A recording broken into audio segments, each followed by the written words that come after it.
Hello students, last class में हमने complex number की वीडियो शुरू कर दी थी, जिसमें अलजेब्रा ऑफ कॉम्प्लेक्स नंबर हमने कंप्लीट कर लिया था और शाम को सीबीएसई की तरफ से भी डिक्लेयर कर दिया गया कि 30% सिलेबस आपका रिड्यूस हो गया है। तो उसके अकॉर्डिंगली इस चैप्टर से दो चीज़ रिड्यूस हुआ है।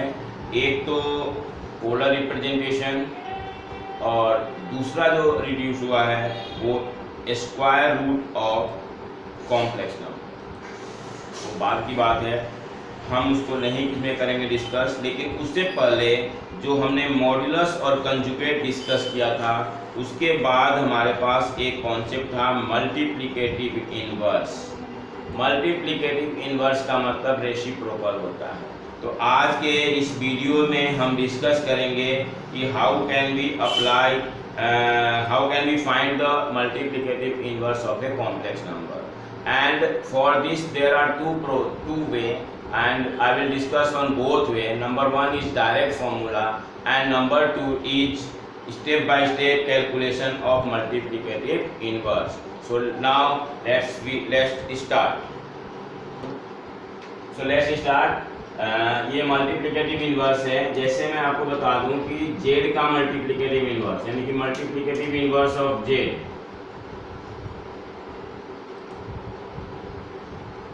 मल्टीप्लिकेटिव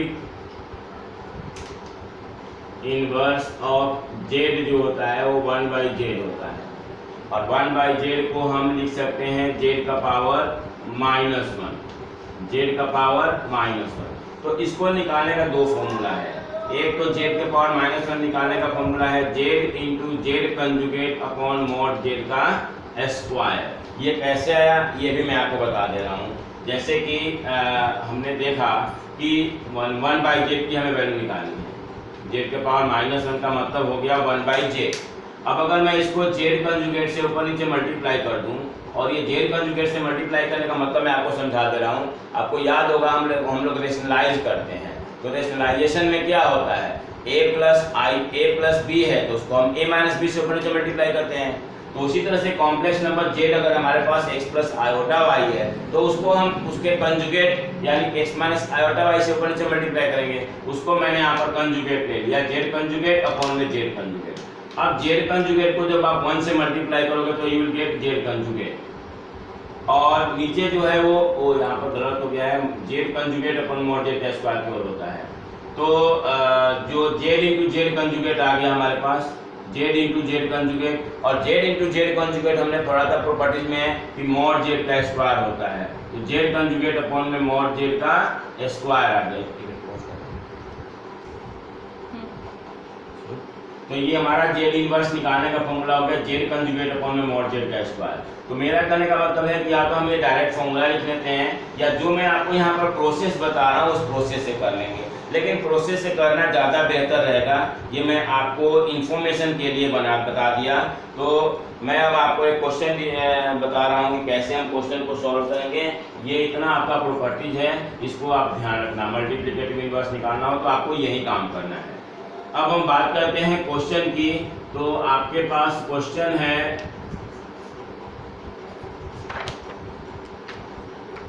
क्वेश्चन नंबर एक्सरसाइज का मैं बता दे रहा हूँ। एग्जाम्पल है 5th और एग्जाम्पल 6th है, उसको आप डिस्कस खुद कर लेना। 11th क्वेश्चन है एक्सरसाइज आपका 5.1 का। तो एक्सरसाइज 5.1 में हमारे को z गिवन है 4 - 3 आयोटा, और हमें इसकी मल्टीप्लिकेटिव इनवर्स निकालनी है। तो लिखेंगे मल्टीप्लिकेटिव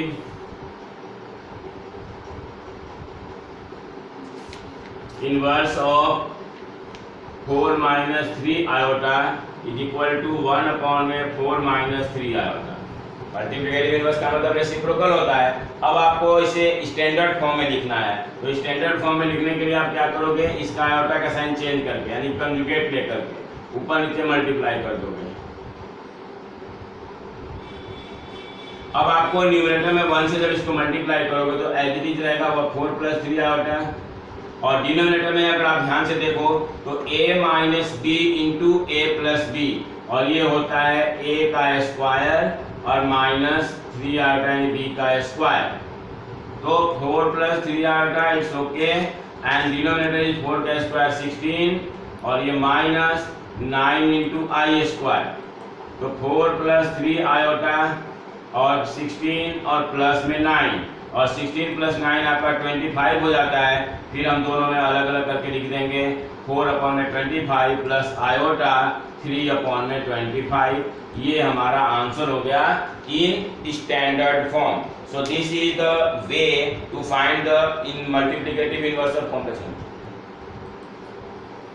तो इस तरह से एक मैं आपको क्वेश्चन और बता दे रहा हूँ जो काफी सिंपल है लेकिन आपको कंफ्यूजन हो सकता है। जैसे 13 क्वेश्चन है, हमारे पास को निकालना है multiplicative inverse of minus iota. तो माइनस आयोटा का हो गया -1 में आयोटा। अब इसको -1 में आयोटा को ऊपर नीचे आयोटा से मल्टीप्लाई कर दो। आप बोलोगे सर यहाँ पर हमने साइन चेंज नहीं किया, तो बेसिकली साइन चेंज किया है, ये माइनस का मैंने प्लस से किया। दूसरी बात ये है कि माइनस यहाँ साइन चेंज करो ना चेंज करो कोई फर्क नहीं पड़ने वाला है, क्योंकि ये सिंगल टर्म है। तो सिंगल टर्म है इसलिए हम उसको -1 और आयोटा हमारा माइनस आयोटा हो गया। हाँ, अगर माइनस से भी कर दो तो कोई फर्क नहीं पड़ेगा। फिर i इंटू आई हमारा आई स्क्वायर हो गया और आई स्क्वायर आपको पता है -1 होता है। तो माइनस आयोटा अपॉन -1 इसकी वैल्यू प्लस आयोटा आ गई और प्लस आयोटा को हम लिख सकते हैं 0 प्लस आयोटा, यानी माइनस आयोटा का मल्टीप्लिकेटिव इनवर्स आपका 0 प्लस आयोटा आ गया। एक चीज मैं आपको बताऊंगा, मल्टीप्लिकेटिव इनवर्स में जो आपके कॉम्प्लेक्स नंबर का साइन जो होता है ना कॉम्बिनेशन वाला, वो जरूर चेंज हो जाता है। जैसे ये नेगेटिव में था, ये हमारा पॉजिटिव में आ गया। अब इसमें एक क्वेश्चन नंबर आपका 14 है, मैं वो समझा दे रहा हूँ। हालांकि बहुत मुश्किल नहीं है लेकिन थोड़ा सा स्टार्टिंग में आपके लिए कंफ्यूजन वाला हो सकता है। तो इसमें आप देखो, आपका क्वेश्चन है उसको सिंप्लीफाई करना है और सिंप्लीफाई करने के बाद आपको हमेशा स्टैंडर्ड फॉर्म में लिखना होता है। क्वेश्चन है हमारे पास 3 plus, this is the 14th number question. Z मान लेंगे हम इसको 3 plus iota root 5 into 3 minus iota root 5 और डिनोमिनेटर में √3 plus √2 iota and minus √3 minus iota √2। तो कहने का मतलब यहाँ है कि सबसे पहले अगर आपके पास जो भी है उसको सिंप्लीफाई करो, मतलब ऊपर आपके दो कॉम्प्लेक्स नंबर का प्रोडक्ट है और नीचे दो कॉम्प्लेक्स नंबर का डिफरेंस है, तो इन दोनों का यूज करो। इसमें डिनोमिनेटर में ब्रैकेट ओपन कर दो, -√3 प्लस आयोटा √2 और न्यूमरेटर में a plus b into a minus b, यानी a का स्क्वायर माइनस आयोटा √5 का स्क्वायर।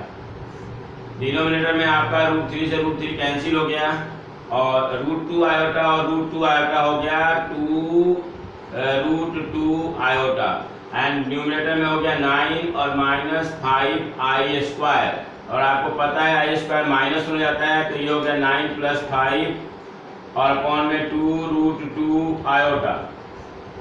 अब यहाँ पर हमारे पास क्या ऑप्शन है कि ये √2 आयोटा हमारा है, इसको हम इसको √2 आयोटा से ऊपर नीचे मल्टीप्लाई कर देंगे, √2 आयोटा और √2 आयोटा। मतलब यहाँ कॉम्बिनेशन साइन हम इसलिए नहीं ले रहे हैं क्योंकि सिंगल टर्म है, जहाँ भी सिंगल टर्म होगा उसमें कॉम्बिनेशन साइन चेंज नहीं करेंगे।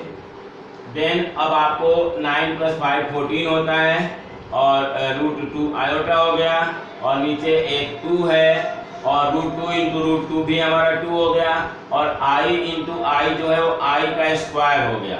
स्टूडेंट्स 2 से 7 का 14 कट जाएगा, ये आंसर आ गया आपका 7 √2 आयोटा अपॉन में 2 इंटू -1, क्योंकि आई स्क्वायर की वैल्यू -1 आ गई। अब आपको देख रहा हूँ ये प्योरली इमेजिनरी नंबर है, तो हम रियल के जगह पर 0 ले लेंगे और 2 1 2 माइनस का आ रहा है, तो माइनस का 7 √2 आयोटा और अपॉन में 2, ये हमारे क्वेश्चन का आंसर हो गया। तो इस तरह से ये आपका कंप्लीट हो गया। तो अब जो हमने प्रॉपर्टीज की है जो पहली वीडियो में, उस प्रॉपर्टीज के हेल्प को हम करते हुए इसमें, चूंकि पोलर फॉर्म तो आपका है नहीं, बट हम इसमें जो कर निकालेंगे मॉड्यूलस और आर्ग्यूमेंट कैसे निकालेंगे। आपको जो 5.2 बेसिकली सीबीएसई में सिलेबस कम करने का मतलब ये नहीं कि आपको पढ़ने में कम किया है, आपको कुछ क्वेश्चंस कम सॉल्व करने हैं और थोड़े बहुत कॉन्सेप्ट में कमी है। अब मैं इसी पर एक एग्जांपल दे रहा हूँ छोटा सा। आपको मॉड्यूलस निकालना है, आपको आर्ग्यूमेंट निकालना है, और एक लाइन में आगे हमें उसको पोलर फॉर्म में कन्वर्ट करना होता है, तो पोलर फॉर्म में आपको कन्वर्ट नहीं करना है। हालांकि सीबीएसई ने कहा भी वही है, 70% की स्टेप्स आप आगे बढ़ा दो, बस आगे का जो 30% है उसको आपको ट्रेवल नहीं करनी है। 70% जलने का मतलब है कि आपको बेसिक तो सब करना ही करना है, बस टॉप के कुछ क्वेश्चन से वो आपको नहीं करना है। मीन अब इसमें आपको सारे क्वेश्चनों का मॉड्यूलस और आर्गुमेंट आपको निकालने के लिए पूछा जा सकता है, बस आपको उसे पोलर फॉर्म में लिखने की जरूरत नहीं होती। हालांकि जब मैं आपको बताया था कि दो तरह का होता है कॉम्प्लेक्स नंबर, जब हम x प्लस आयोटा y के फॉर्म में लिखते हैं वो कार्टेशियन फॉर्म कहलाता है, और उसी को अगर हम r cos theta plus iota sine theta के फॉर्म में करते हैं तो उसको हम पोलर फॉर्म कहते हैं। पोलर फॉर्म में आपको नहीं लिखना है। तो मैं अब आपको बताने जा रहा हूँ कि how can we find modulus, उसके बाद हम आर्गुमेंट की बात करेंगे। तो मॉड्यूलस निकालना के लिए हमें 5.2 एक्सरसाइज पर चलना है। प्रॉपर्टीज हम लोग ऑलरेडी सब डिस्कस कर चुके हैं, बस यहाँ आपको फॉर्मूले का यूज करना है। एक्सरसाइज 5.2 क्वेश्चन नंबर फर्स्ट, और हमारा क्वेश्चन है z is equal to -1 minus iota root 3। तो मॉड z, मॉडुलस z का मतलब है, आपको याद होगा हमने पढ़ा था कि मॉड z हमारा होता है x² plus y² under the root. इसमें x का मतलब यहाँ पर x के जगह पर क्या है -1, और y के जगह पर है माइनस का रूट 3। साइन हमें लेना होता है, बस आपको मॉडुलस निकालना है। तो रूट के अंदर x² प्लस y² यानी कि 1 प्लस 3 यानी कि 4 यानी कि 2, तो आपका मॉडुलस 2 आ गया। दिस इज द वे आप कोई भी क्वेश्चन करोगे आपको इसी फॉर्म से करना है। जैसे एक मैं आपको और बता दे रहा हूँ, मान लो कि हमारे पास क्वेश्चन थर्ड का है 1 माइनस आयोटा। हम इसको क्या करेंगे, यहाँ पर हमारे पास x की जो वैल्यू है वो 1 है और जो y की वैल्यू है -1 है। नाउ मॉड z हमारा होगा x² प्लस y² रूट के अंदर यानी 1 प्लस 1 यानी रूट का 2 आ गया। तो मॉडुलस निकालना बहुत आसान है, बहुत इजी है आपको मॉडुलस निकालना। कोई भी और ले लो, मान लो कि हमारे पास इसका जो 7 क्वेश्चन है वो है √3 प्लस आयोटा। यहाँ पर x की वैल्यू √3 है और y की वैल्यू हमारा 1 है, तो मॉड z करेंगे तो x² plus y² under the root यानी कि 3 प्लस 1 यानी कि 4 यानी कि 2, तो ये आपका मॉडुलस आ गया। आई थिंक कि आपको मॉडुलस का कॉन्सेप्ट बिल्कुल अच्छी तरह से आ गया होगा। अब एक बार अब मैं आपको आर्गुमेंट बताने जा रहा हूँ। तो आर्गुमेंट बताने के लिए एक बार मैं फिर से जो है आपको थोड़ी सी प्रॉपर्टीज के विषय में रिव्यू करवा दे रहा हूँ। मैं आपको प्रॉपर्टीज की वीडियो अलग से भी बना कर दे रहा हूँ और प्रॉपर्टीज आपको बार बार क्वेश्चन में भी इसलिए समझा रहा हूँ क्योंकि अगर आपको प्रॉपर्टीज का कॉन्सेप्ट क्लियर हो गया, प्रॉपर्टी समझ में आ गई, तो आप समझ लो कि क्वेश्चन कैसा भी आता है आपको दिक्कत नहीं आएगी। ओके, नाउ अब हम डिस्कस करेंगे ऑर्गन प्लेन के ऊपर। आपको याद होगा 9th क्लास में आपने पढ़ा था कि जब x एक्सिस, हॉरिजॉन्टल एक्सिस और वर्टिकल एक्सिस y एक्सिस से हमारा प्लेन 4 पार्ट में डिवाइड हो जाता है, जिसको हम first quadrant, second quadrant, third quadrant and fourth quadrant कहते हैं। ये 9th में भी था और 10th में भी था। तो फर्स्ट क्वाड्रेंट को में हमारा x और y दोनों पॉजिटिव होता है, सेकंड में नेगेटिव पॉजिटिव और थर्ड में नेगेटिव नेगेटिव और साथ में फोर्थ में हमारा पॉजिटिव नेगेटिव। सेम चीज यहाँ भी हमारे को ऑर्गन प्लेन में पढ़ना है और जो हमारा फर्स्ट क्वाड्रेंट होगा वहाँ जो हमारा x एक्सिस है उसको हम रियल एक्सिस बोलते हैं और जो y एक्सिस है उसको हम इमेजिनरी एक्सिस बोलते हैं, क्योंकि z जो है हमारा x प्लस आयोटा y है। तो x तो रियल वाले पार्ट में है और y किस पार्ट में है, इमेजिनरी वाले पार्ट में। तो अब आपका कॉम्प्लेक्स नंबर ना तो 4 तरह का हो सकता है। देखो मैं आपको लिख रहा हूँ, यहाँ जो होगा वो x प्लस आयोटा y के फॉर्म में होगा, जिसमें x और y दोनों पॉजिटिव होगा। अगर x निगेटिव और y पॉजिटिव है तो वो कॉम्प्लेक्स नंबर आपका सेकेंड क्वाड्रेंट में होगा, और अगर दोनों ही निगेटिव हो तो वो कॉम्प्लेक्स नंबर आपका थर्ड क्वाड्रेंट में होगा, और अगर x पॉजिटिव और y निगेटिव है तो ये कॉम्प्लेक्स नंबर हमारा फोर्थ क्वाड्रेंट में होगा। तो यहाँ आपको कुछ कॉम्प्लेक्स नंबर दिया जा सकता है और कहा जा सकता है कि आप बताओ कि ये कौन से प्लेन में होगा, किस पोजीशन में होगा, किस क्वाड्रेंट में होगा। दूसरी बात, कुछ कॉम्प्लेक्स नंबर जैसे हमने डिस्कस किया था, जैसे ऐसे भी हो सकता है 2 के बराबर।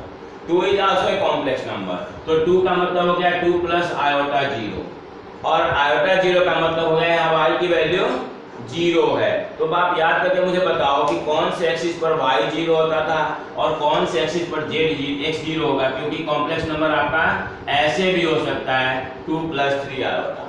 तो अगर कोई कॉम्प्लेक्स नंबर जिसमें जो प्योरली रियल है वो x एक्सिस के ऊपर लाइज करेगा, क्योंकि x एक्सिस पर y की वैल्यू 0 होती है, और जो कॉम्प्लेक्स नंबर प्योरली इमेजिनरी है वो हमारा y एक्सिस पर लाइज करेगा, क्योंकि y एक्सिस पर हमारे x की वैल्यू 0 होती है।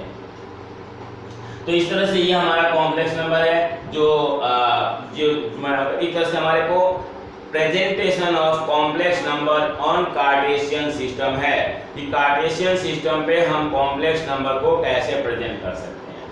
अब मैं आपको बताऊं कि इसको पॉइंट में कैसे प्रेजेंट करेंगे। जैसे मान लो कि 2,3 लिखा हुआ है कॉम्प्लेक्स में, तो इसको हम पढ़ते हैं 2 प्लस 3 आयोटा। उसी तरीके से अगर x प्लस आयोटा y है तो x, y हो गया।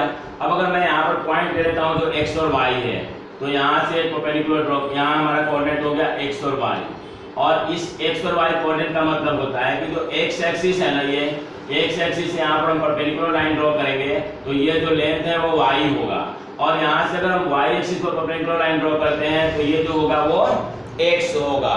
तो इस तरह से ये अगर x है तो ये बेस x हो गया, परपेंडिकुलर y हो गया, और ये जो हम हाइपोटेन्यूज इसका निकालेंगे, ये हाइपोटेन्यूज हमारा शॉर्टेस्ट डिस्टेंस होगा O से इस पॉइंट P का, और इसी को हम बोलते हैं x square plus y square under the root, जो कि अभी मैंने आपको बताया था कि x square plus y square under the root जो है मॉडुलस होता है।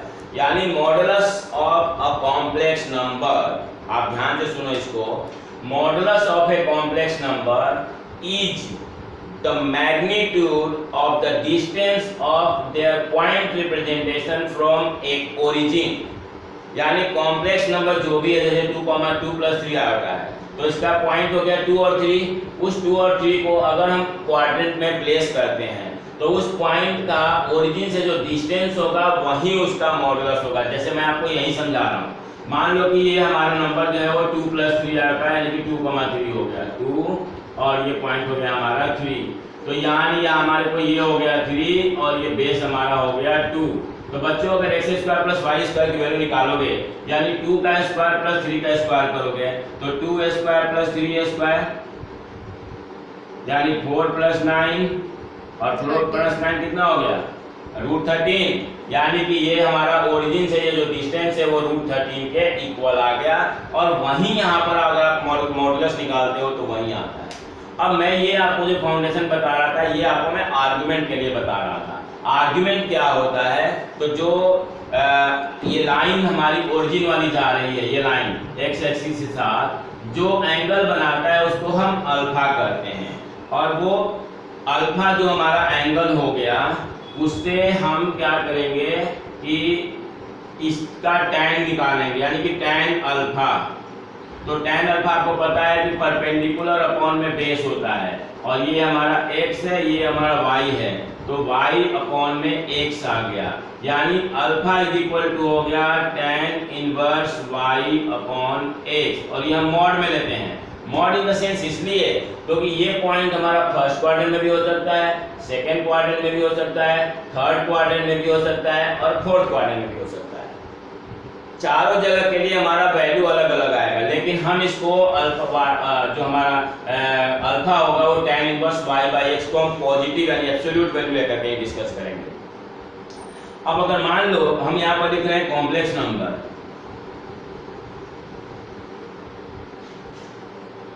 और रिस्पेक्टिव आर्गुमेंट,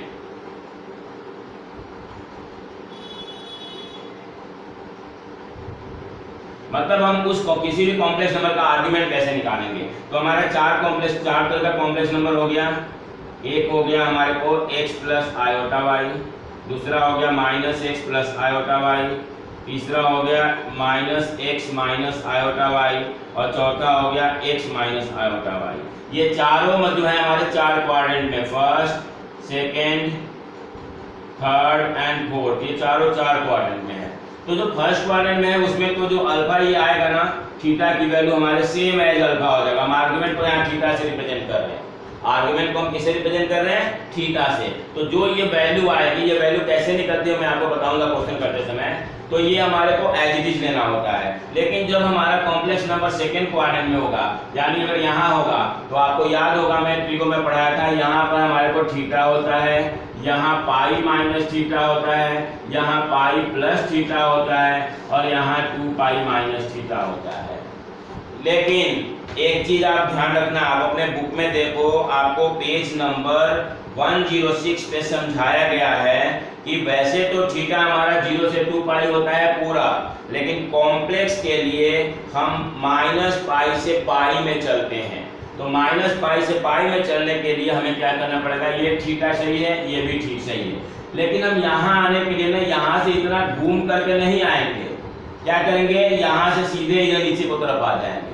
तो नीचे की तरफ अगर आप आ जाते हो तो आपको इस एंगल को नेगेटिव में लेना पड़ेगा, क्योंकि ट्रिको में हमने पढ़ा था कि जब एंगल हमारा एंटी क्लॉकवाइज चलता है तब तो पॉजिटिव है, लेकिन जैसे वो क्लॉकवाइज मूवमेंट करता है तो वो नेगेटिव हो जाता है। तो यहाँ पर हम माइनस ले लेंगे। दूसरी बात, अगर आप खुद ही बताओ कि मान लो कि आपको यहाँ आना है, तो देखो ध्यान से बोर्ड पर, अगर यहाँ आना है तो यहाँ से घूम करके आना, डायरेक्शन ए आपके लिए सही होगा, या यहाँ से सीधे इधर को आ जाना, डायरेक्शन बी आपके लिए सही होगा। यहाँ से हम चल रहे हैं, मैंने इसको ए मान लिया यहाँ से यहाँ आने के लिए, और यहाँ से आने के लिए मैंने इसको बी मान लिया। तो पाथ ए सही है या पाथ बी सही है, पाथ बी सही है। तो पाथ बी में आते समय तो आपको नेगेटिव चलना हो रहा है, तो उसके सिचुएशन में हमारा ये वाला पर आने के लिए हम क्या करते हैं, minus of pi minus theta, यानी थीटा माइनस पाई हो जाता है। इसी के बेस पर यहाँ पर हम आर्गुमेंट निकालते हैं, प्रिंसिपल आर्गुमेंट इसको बोला जाता है। इसको मैं रिस्पेक्टिव वर्ड तो था, ठीक है, मैं इसको बोल देता हूँ यहाँ पर प्रिंसिपल आर्गुमेंट।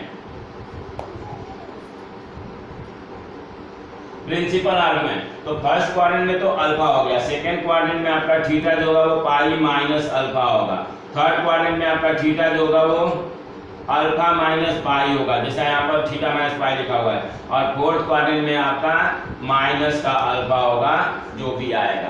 कहने का मतलब है कि पहले हम अल्फा निकालेंगे इस फॉर्मूले से, और अल्फा निकालने के बाद हम इस बेस पर हम इसको चेंज कर देंगे, इस बेस पर इसको चेंज करके और अपने आर्गुमेंट की वैल्यू बता सकते हैं। अब यहाँ पर ये तो एप्लीकेशन प्रोसेस हो गया, आपको एंगल ध्यान रखना है। अगर यहाँ पर आप थीटा निकालते हो तो यहाँ आप अल्फा मान लो, यहाँ अगर आप अल्फा निकालते हो तो यहाँ आप थीटा मान लो, क्योंकि डिफरेंट बुक में चाहे डिफरेंट जो वीडियोज आप देख रहे होगे आजकल, तो आपको डिफरेंट तरीके लिखे होंगे, तो there is no issue, angle में आप कुछ भी कंसीडर कर सकते हो। तो अब मैं आपको एग्जांपल बता रहा हूँ इसमें क्वेश्चन की, how can we find argument. फिर मैं आपको यही बताऊंगा कि पोलर फॉर्म सिलेबस से तो हट गया है, लेकिन मैं आपको एक सेंटेंस में जरूर बता दूंगा, क्योंकि पहले आपको मॉडुलस निकालना है, फिर आपको आर्गुमेंट निकालना है, उसके बाद एक ही लाइन लिखना होता था पोलर फॉर्म में लिखने के लिए, तो उससे कोई प्रॉब्लम नहीं है। ओके, नाउ एक क्वेश्चन ऐसा है जिसको मैं आपको पहले मॉडुलस बताऊंगा फिर आर्गुमेंट बताऊंगा। हालांकि मॉडुलस में आपको मैंने बता दिया कॉन्सेप्ट। तो मॉडुलस में के लिए हमारे पास, अगर मैं मॉड जे निकालना चाहता हूँ, शॉर्ट में कर रहा हूँ, आपको याद होगा यहाँ x की वैल्यू हमारा 1 है और y की वैल्यू √3 है। दूसरी बात, अगर मैं आपसे पूछूं कि आपका कॉम्प्लेक्स नंबर किस क्वाड्रेंट में है, तो श्योरली आप कहोगे कि फर्स्ट क्वाड्रेंट में, क्योंकि यहाँ दोनों ही पॉजिटिव है। तो मॉड जेड जो कि मैं आपको ऑलरेडी बता चुका हूँ, x² + y², तो 1 + 3 यानी कि 4 यानी कि 2 आ गया। अब हम बात करते हैं आर्गुमेंट के लिए। तो theta alpha is equal to निकालेंगे, alpha is equal to tan inverse y/x होता है। तो tan इनवर्स y की वैल्यू √3, और x की वैल्यू 2,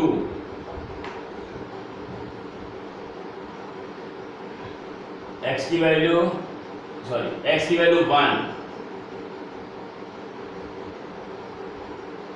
यानी ये हो गया आपको tan इनवर्स √3। अब मैं आपसे केवल पूछूंगा, वो बताते जाओ, आगे इनवर्स देकर के आपको कंफ्यूजन हो रहा होगा। इनवर्स आपके सिलेबस में नहीं है, लेकिन मैं आपको दूसरा मेथड भी बता दूंगा। जिस मेथड पे है मैं आपको दूसरा मेथड बता दूंगा जिसमें बिना इनवर्स का भी आपका हो सकता है। अब आपको केवल ये मुझे बताना है कि tan के टेबल में √3 कितने डिग्री वैल्यू होती है, और ये आपको पता होगा कि tan 60 डिग्री होती है। यहाँ पर हम जैसा कि डिस्कस कर रहे थे ट्रिगो में ही कि अब हम थीटा को डिग्री में नहीं लिखेंगे, थीटा को हम रेडियन में लिखेंगे। तो ये tan इनवर्स से tan आपका कैंसिल हो जाता है, π/3 आ गया। ये कॉन्सेप्ट 12th क्लास का है, बस आपको पता होना है फॉर्मूला में sin inverse sin theta theta होता है, cos इनवर्स से cos, tan इनवर्स से tan सेम कैंसिल हो जाता है। अब अल्फा की वैल्यू आपकी π/3 आ गया।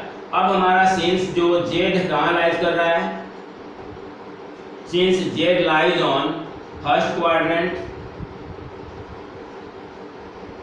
तो देयरफॉर जो आर्गुमेंट आपका है, आर्गुमेंट जो है, आर्गुमेंट ऑफ z जो है इज इक्वल टू अल्फा, जो हमारा अल्फा आया है और वो आया π/3। ये हमारे को आंसर डायरेक्ट मिल गया। अब अगर इसी को पोलर फॉर्म में लिखना होगा, मैं बता रहा हूँ सिलेबस में आपको क्या हटा है, आपको लिखना होगा पोलर फॉर्म, तो आप कहोगे r ब्रैकेट में cos theta plus iota sine theta. ये आपके सिलेबस में नहीं है, बस इतना ही केवल।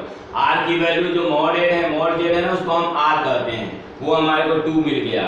और cos थीटा जो हमारा ये आर्गुमेंट आया है, यानी π/3 और प्लस आयोटा साइन π/3। तो बच्चों सिलेबस से आपको ये करना है, ये करना है यहाँ तक, बस ये 2 लाइन हट गया है और इसी को कहा जा रहा है कि CBSE ने आपको सिलेबस डिलीट कर दिया है। तो इतना ही आपको नहीं करना है, यहाँ से यहाँ तक पूरा है। तो एक तो तरीका ये है आपका इसमें क्या नाम, मॉडुलस और आर्गुमेंट निकालने का।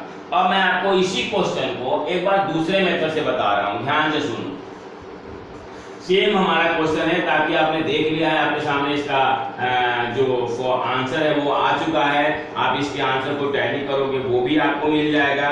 और मैं आपको मेथड 2 बता रहा हूँ। मेथड 2 में हम क्या करते हैं कि यहाँ पर जो x की वैल्यू आई है हमारी, लेट 1 को हम मान लेंगे r cos थीटा, और जो y की वैल्यू आई है उसको हम मान लेंगे r sin थीटा। ये याद रखना कि r जो है उसको हम मॉडुलस कहते हैं और थीटा जो है उसको हम आर्गुमेंट कहते हैं। बेसिकली पोलर फॉर्म हम ऐसे रिप्रेजेंट करते हैं PR, थीटा। r हमारा जो है मॉडुलस है और थीटा हमारा आर्गुमेंट है। तो ये जो हमने निकाल लिया यहाँ पर x की और मतलब x और y की वैल्यू को सपोज कर लिया, इसको आप करो स्क्वायरिंग एंड एडिंग। तो 1 का स्क्वायर 1, √3 का स्क्वायर 3, और राइट में हो जाएगा r² cos² theta plus r² sin² theta. Now students, can you take some common from here? You will say yes, r² bracket में आ गया cos² theta plus sin² theta. Now just tell me, do you know the value of cos² theta plus sin² theta? It was in class 10th। तो ये हमारे को r² मिल गया और 1 + 3 हमारा 4 हो गया। तो r की वैल्यू हो गई 2, और यही हमारा मॉड कहलाता है, मॉड z की वैल्यू 2 आ गया। अब मेरे कई सारे स्टूडेंट सोच रहे कि सर r² अगर 4 है तो आप तो कहते हो कि r की वैल्यू प्लस और माइनस दोनों होगा। मैं बोल रहा हूँ, मैं बिल्कुल सही कहता हूँ और अभी भी सही कह रहा हूँ। वहां पर हम इसकी जो वैल्यू की बात है वो +-2 लेते हैं, लेकिन मैंने यहाँ पर केवल पॉजिटिव कंसीडर किया क्योंकि ये मॉडुलस है। आपको याद होगा कि हम लोग डिस्कस कर रहे थे कि मॉड का मतलब एब्सोल्यूट वैल्यू होता है, वो हम पॉजिटिव लेते हैं 0.1। और सेकेंड पॉइंट ये है, जैसा अभी आपको मैं अर्गन प्लेन में समझा रहा था कि ओरिजिन से उस पॉइंट के डिस्टेंस को हम मॉडुलस कहते हैं। और स्टूडेंट्स, डिस्टेंस कभी नेगेटिव नहीं हो सकता है, इसलिए आपको यहाँ z की वैल्यू +2 ही लेनी पड़ेगी। ये हमारे को मॉडुलस मिल गया। उसके बाद फॉर आर्गुमेंट, अब आर्गुमेंट के लिए क्या करेंगे, तो इसको डिवाइड कर देंगे, मतलब r sin theta upon r cos theta की वैल्यू निकालो। तो r sin थीटा की वैल्यू आपकी √3 है, r cos थीटा की वैल्यू आपका 1 है, r से r कैंसिल हो गया, sin theta upon cos theta, yes tan theta is equal to √3। अब मुझे बताओ कि tan में कितने का वैल्यू √3 होता है, तो इससे आपको थीटा मिल गया π/3। और चूंकि हमारा z ऑलरेडी पॉजिटिव था, since z lies in first quadrant, therefore जो हमारे को आर्गुमेंट मिला वो π/3 आ गया। अब अगर मान लो यहीं पर हमारा ये 1 के जगह पर -1 होता तो ये बाकी सब कुछ आपका सेम चलता है, यहाँ माइनस लगा लेते हैं, यहाँ माइनस का स्क्वायर करते तो प्लस ही हो जाता है, देयर इज नो इशू, सब कुछ हमारा सेम आता है यहाँ तक, बस यहाँ भी हम सेम आता है। लेकिन यहाँ क्या लिखते हैं कि since z lies in second quadrant, therefore argument is equal to, second quadrant के लिए मैंने बताया था π-π/3, तो वो आपका आर्गुमेंट आ जाता है 2π/3। मॉडुलस पे कोई फर्क नहीं पड़ता। तो ये आपको एक तरह से दूसरा क्वेश्चन बन गया। यहाँ पर हमारे को x की वैल्यू -1 आ गई, एक क्वेश्चन आपको और मिल गया। अब मैं इसी में तीसरा क्वेश्चन बता रहा हूँ। अगर मान लो कि यहाँ भी माइनस है, यानी कि y की वैल्यू भी आपकी माइनस आ गई, यानी इसको भी आपने माइनस ले लिया, लेकिन स्क्वायरिंग एंड एडिंग करने में यहाँ पर कोई चेंज नहीं आएगा, r के वैल्यू में कोई चेंज नहीं आएगा। हम डिवाइड करके जो निकालेंगे y/x जो हम निकाल रहे हैं y/x, तो देयर इज नो इशू। अगर ये माइनस माइनस है भी तो ये प्लस ही होगा। ये आपको याद होगा मैंने मॉडुलस की बात कही थी, so don't worry, you take positive value. बस आप क्या कहोगे अब यहाँ पर कि since z lies in third quadrant, बच्चों क्योंकि दोनों नेगेटिव थर्ड क्वाड्रेंट में होता है, तो उस सिचुएशन में आप कहोगे कि जो आर्गुमेंट है वो π-θ नहीं होगा, θ-π हो जाएगा, यानी 2π/3 के जगह पर -2π/3 आ जाएगा, क्योंकि पोजीशन सेम है। आपको अगर जाना है यहाँ पर, आपको पहुंचना है यहाँ पर, तो इधर से भी आ रहे हो तो पोजीशन वही है, यहाँ से भी आ रहे हो तो पोजीशन वही है, वैल्यू सेम आ रही है। ये एक बस अंतर है कि एक में 2π/3 पॉजिटिव का आ गया तो दूसरे में 2π/3 आपका निगेटिव का आ गया। सॉरी, वो हमारा यहाँ पर था तो इसलिए पॉजिटिव में आया और यहाँ पर है इसलिए वो नेगेटिव में आ गया। तो कहने का मतलब है कि कॉम्प्लेक्स नंबर में जब हम आर्गुमेंट और मॉडुलस निकाल रहे हैं तो मॉडुलस चाहे पॉइंट हमारा किसी भी क्वाड्रेंट में हो, मॉडुलस सेम आएगा। आर्गुमेंट में केवल साइन के हिसाब से एंगल की वैल्यू चेंज हो जाएगी। फर्स्ट क्वाड्रेंट और सेकेंड क्वाड्रेंट में वैल्यू सेम रहेगा, फर्स्ट में पॉजिटिव आएगा तो फोर्थ में सेम रहेगा, फर्स्ट में पॉजिटिव आएगा तो फोर्थ में नेगेटिव आएगा, सेकेंड में नेगेटिव आएगा पॉजिटिव आएगा तो थर्ड में नेगेटिव आएगा। यही केवल फर्क है, वैल्यू सेम रहेगी। अब इसी में मैं आपको एक चीज और बता दे रहा हूँ, अगर ये 1 आपका पॉजिटिव है, यानी कि आपका कॉम्प्लेक्स फोर्थ क्वाड्रेंट में हो गया, 1 पॉजिटिव ये निगेटिव, स्क्वायरिंग में कोई फर्क नहीं, यहाँ हम एब्सोल्यूट वैल्यू लेते हैं कोई फर्क नहीं, बस फर्क होगा तो ये होगा कि ये आ गया आपका फोर्थ क्वाड्रेंट। तो आर्गुमेंट जो है अब आपका चेंज हो जाएगा, आर्गुमेंट आपका आएगा -θ या -α जो भी ले रहे हो, यहाँ हमने थीटा लिया है, यानी कि माइनस का π/3। अब अगर आपने आंसर को ऑब्जर्व किया होगा, दोबारा ऑब्जर्व कर लेना, तो फर्स्ट क्वाड्रेंट में भी पॉजिटिव, फर्स्ट क्वाड्रेंट में आपका पॉजिटिव आया था π/3, फोर्थ में आपका नेगेटिव π/3 आ गया, सेकेंड क्वाड्रेंट में आपका पॉजिटिव 2π/3 आया था, थर्ड में आपका नेगेटिव 2π/3 आया था। तो ये है हमारा मॉडुलस और आर्गुमेंट। अगर आपको पोलर फॉर्म में लिखने के लिए होता, जो कि अब नहीं है, कंपटीशन वगैरह जब आप 2022 में जाकर कॉम्पिटिटिव एग्जाम्स दोगे, मे भी वहाँ दोबारा से आ जाए, क्योंकि अगर आपने इंजीनियरिंग की प्रिपरेशन कर रहे होगे तो आपको मे भी वहाँ जाकर के ऐड कर दे, क्योंकि IIT जी मेंस वगैरह में, एडवांस वगैरह के पेपर में सिलेबस अलग होता ही होता है, वहाँ जाकर कोई क्वेश्चन नहीं कर सकता है। ये जो भी डिलीशन हुआ है वो टेम्पोररी डिलीशन है, टेम्पोररी है। और मुझे तो ये भी पता है, मैं जो लीजिए इतिहास को देखते हुए कि बहुत सारे बच्चे इस डिवीजन को ध्यान नहीं देंगे। इस डिवीजन को केवल उतने के लिए ध्यान देंगे कि आपको जो बोर्ड एग्जाम स्कूल एग्जाम देना है वहाँ पर, बाकी पढ़ाई में थोड़ा सा मेहनत करके वो पढ़ भी लेंगे इसको। अगर जो पढ़ना चाहेगा उसको मैं करा भी दूंगा, जो नहीं पढ़ना चाहेगा उसके लिए इतना ही काफ़ी है। तो इस तरह से आप मॉडुलस और आर्गुमेंट को कर सकते हो। अब पोलर फॉर्म हमारे सिलेबस में है नहीं। अब हम इसके बाद जो नेक्स्ट वीडियो हमारी होगी उसमें हम डिस्कस करेंगे क्वाड्रेटिक इक्वेशन की। आपको याद होगा 10th क्लास में आपने क्वाड्रेटिक इक्वेशन पढ़ी थी कि कोई भी क्वाड्रेटिक इक्वेशन में हम नेचर निकालते थे कि डिस्क्रिमिनेंट, अगर डिस्क्रिमिनेंट की वैल्यू पॉजिटिव आया तो हम कहते थे कि रियल रूट होगा, अगर डिस्क्रिमिनेंट की वैल्यू नेगेटिव आया तो हम कहते थे कि नो रियल रूट होगा, और अगर डिस्क्रिमिनेंट की वैल्यू 0 आता था तो हम कहते थे कि real and unequal root, sorry real and equal root होगा। पॉजिटिव में रियल एंड अनइक्वल और 0 में रियल एंड इक्वल और नेगेटिव में नो रियल रूट। अब यहाँ पर हम नेगेटिव में कहेंगे इमेजिनरी रूट, उसके लिए फॉर्मूला हम डिस्कस करेंगे। तो इस वीडियो को ध्यान से देखो और तब तक आप इसके प्रॉब्लम्स को सॉल्व करो। तब तक जैसे ही आप इसको करोगे आपको नेक्स्ट वीडियो मिलेगा। Okay, thank you for watching.